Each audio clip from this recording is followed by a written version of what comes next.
بے پناہ علم ہوگا. یہی جتنے بھی تعلیمی ادارے اس سے بڑھ کر ہوں گے. زمین علم سے بھرے گی. یہ روایتوں میں ہے کہ صرف عدل سے نہیں بھرے گی، علم سے بھی بھرے گی. تعلیمی ادارے ہوں گے، لوگوں کو علم دیا جائے گا. کون سا علم؟ جو خود اس شخص کی اپنے رشد کے لیے بھی ہو، معاشرے کے رشد کے لیے بھی ہو، انسانوں کی صلاح اور فائدے کے لیے ہو. وہ علم سراسر فائدہ ہوگا. یہی کچھ پڑھیں گے، یہی ٹیکنالوجی ہوگی. لیکن آپ خود بھی دیکھتے ہیں معاشرے کے اندر کچھ لوگ کسی پیشے کے اندر کتنے ایماندار ہیں اور کتنا اچھا کام کر رہے ہوتے ہیں. انسان نے اتنے پیسے جمع کر کے جانا کہاں ہے؟ وہ جو پیسوں کی مشینیں بنی ہوئی ہیں جو حلال و حرام کے پرواہ نہیں کر رہی، ان سے ایک چھوٹا سا سوال ہے کہ لے کے اس دنیا سے کیا جانا ہے؟ کیا لے کے جانا ہے؟ پتہ نہیں کفن بھی ملنا ہے یا نہیں ملنا، دفن ہونے کے لیے جگہ بھی ملنی ہے یا نہیں ملنی، معلوم نہیں ہمیں. ہم نے اعمال لے کے جانے تھے. وہ کیا ہے؟ عبادت ہے پروردگار کی، اس کی خلق کے ساتھ محبت ہے، اس کی خلق کے حقوق ادا کرنے. یہی ہے ہمارا ذخیرہ، یہی کچھ لے کے جانا ہے. اب یہی میرا علم، میرا کاروبار، میں جس بھی جگہ پہ ہوں، میری ایمانداری، میرے اندر دینداری، الہیت، یہ ہے میرا ذخیرہ. ورنہ جن بچوں کے لیے میں سب کچھ چھوڑ کے جا رہا ہوں، وہ میری قبر پر ایک رات بھی رہنے کے لیے تیار. یہ سب سے بڑا تلخ دنیا کی حقیقت ہے. انسان جن بچوں کے لیے کروڑوں روپے کی جائیداد چھوڑ کے جا رہا ہے، مرنے کے بعد وہ قبر پر کتنی دن رہ لیں گے؟ شاید ایک رات بھی وہ نہ رہ سکیں. لیکن ایک ہستی ہے کہ جو جب سارے چلے جائیں گے نا، یہ بھی روایات ہیں ہماری، دنیا کی حقیقت ہے. کہتے ہیں جب سب چلے جاتے ہیں، بیوی بچے چلے جاتے ہیں، اور مردہ وہ شخص ہوتا تو وہ زندہ ہی ہے، ہم اس کی زندگی کو ترک نہیں کر رہے ہوتے. ہوتا زندہ. انسان ختم ہونے والا نہیں ہے، صرف اب اس دنیا میں رہنے کے قابل نہیں رہا. اس دنیا سے اس کا ٹائم پورا ہو چکا ہے. ہوتا وہ زندہ ہے، چونکہ عالم برزخ میں اس نے ایک لمبی زندگی گزارنی. چونکہ لیٹ ذرا شروع کیا تھا، ٹائم ہے نا میرے پاس، میں بات کو ختم کر. جی. تو اب قبر میں جب پڑا ہوتا ہے، دیکھ رہا ہوتا ہے، وہ سارا سن بھی رہا ہوتا ہے، چیخ بھی رہا ہوتا ہے، بلا بھی رہا ہوتا ہے، صرف ہم اسے درک نہیں کرتے. مردہ بات کر رہا ہوتا ہے، ہر جانے والے کو روک بھی رہا ہوتا ہے. جب اسے سب چھوڑ کے چلے جاتے ہیں اور وہ پریشان اور وحشت، قبر کی تنہائیاں، ابھی عالم برزخ کی طرف منتقل نہیں ہوا. کہتے ہیں کہ اس وقت پروردگار کی آواز آتی ہے، اے میرے بندے، تو تنہا نہیں ہے، میں تیرے ساتھ. قرآن میں پروردگار کیا کہہ رہا ہے؟ یہی سورہ بقرہ کی جس آیت کو میں نے پہلے بیان کیا ہے، اے رسول اذا سألک، جب تجھ سے سوال کریں میرے بندے میرے بارے میں، تو انہیں کیا کہے؟ فإنی قریب اجیب دعوت الداع، تمہاری دعاؤں، تمہاری فریادوں کو میں پورا کرنے والا ہوں. مجھ سے کون زیادہ قریب ہو سکتا ہے؟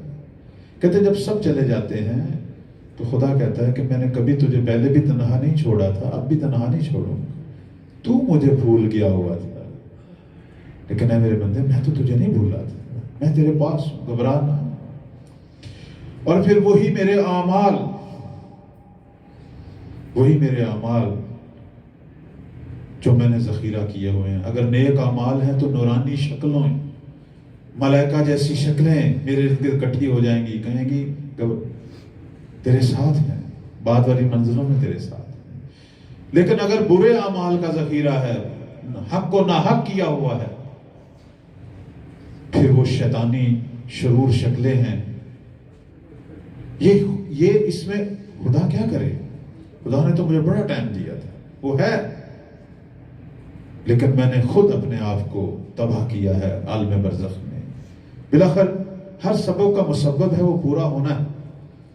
جب ایک آدمی اپنے آپ کو آگ میں گرا دے تو اب وہ کہے خدا مجھے نکالتا کیوں نہیں. ایک آدمی کاروبار میں خود جان بوجھ کر گھاٹا کھائے، جان بوجھ کر، اور پھر وہ الزام لگا سکتا ہے جی خدا پر؟ تو قبر میں بھی نہیں کہہ سکتا کہ پروردگارا یہ کیا؟ تیرے ہی اعمال ہیں، تیرا مال ہے، لیکن میں تیرے ساتھ ہوں. تو نے مجھے بھلائے رکھا ہے، یہ اس کی سزا ہے۔ عزیزان، ماہ رمضان بہترین زمانہ ہے۔ کہتے ہیں دعا اللہ کب قبول کرتا ہے؟ اذا صدر عن صدر نقی وقلب تقی۔ ہمیشہ دعاؤں کی استجابت کے حوالے سے ساری روایات پر ہماری نظر ہونی چاہیے۔ دعا اس وقت مرحلہ قبولیت پہ پہنچتی ہے جب ایک پاکیزہ سینے سے، اہل تقوی دل سے نکلے۔ کیوں نہیں قبول ہوتی؟ متقین کی دعاؤں کو اللہ نے قبول کرنا ہوتا ہے۔ لیکن وہ جو دعا کر رہا ہے جس نے اپنے سینے اور دل کو پاک کیا ہے، تو اس نے بڑا کام کیا۔ ایسے دل اور سینہ پاک نہیں ہوتا، اس کے لیے اعمال ہیں، اعمال صالح۔ تو جس طرح ماہ رمضان ہمارے لیے ہماری تمام ان تمام مصیبتوں، گناہوں، اس تمام طرح کے شر سے ہمیں بچانے کے لیے، پاک کرنے کے لیے، اسی طرح حضرت بقیت اللہ کا وجود بھی اسی طرح ہے۔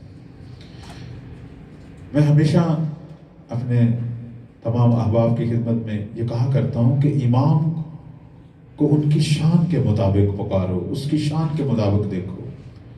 امام طبیب ہے، طبیب ہے ہمارے دلوں اور روحوں کو پاک کرنے کے لیے۔ ان سے توسل یہ والا کیا کریں۔ یہ ہم کم میں بہت ہی مقدس جگہ اللہ نے ہمیں سب کو یہ توفیق دی ہے۔ بہت سارے لوگ یہ آرزو میں رکھتے ہیں، یہ خدا کا خاص فضل تھا کہ ہم سب یہاں پہنچے ہوئے ہیں۔ یہ حرم، یہ بی بی کا وجود، یہ قبر مبارک، یہ کس لیے ہے؟ ہماری دنیاوی خواہشات کے لیے نہیں ہے عزیزان، وہ ہم نے اپنی زحمتوں سے نتیجے لینے ہیں۔ یہ وہاں ہے جہاں ہمارے دنیاوی حربے کارگر نہیں ہو رہے۔ ہم سے ایسی بیماریاں ہیں جن کا کوئی دنیا میں ڈاکٹر ہی ہرس کی کہ کوئی بیماری ہے، دنیا میں کوئی طبیب نہیں ہے، اس کا کوئی علاج نہیں۔ ہاں یہ کریں گے، یہ کریں گے، ان کا بھائی کرے گا، ان کا بیٹا کرے گا۔ یہاں توسل ہونا چاہیے۔ حسد ہے، غیبت ہے، پتہ نہیں کیا کچھ، جو بھی عادت ہے جس کا کوئی طبیب نہیں، وہ یہ ہستیاں ہیں یا علماء اخلاق ہیں۔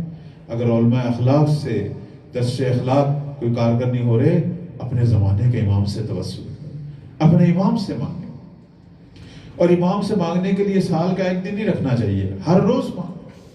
خدا نے ان کو ہادی بنا کر بھیجا ہو، اور اس کے لیے کوئی عریضہ لکھنے کی، وہ لکھیں تو اچھی بات ہے، لیکن ضرورت نہیں ہے۔ تو کہہ دے، امام تک پہنچ جاتا ہے۔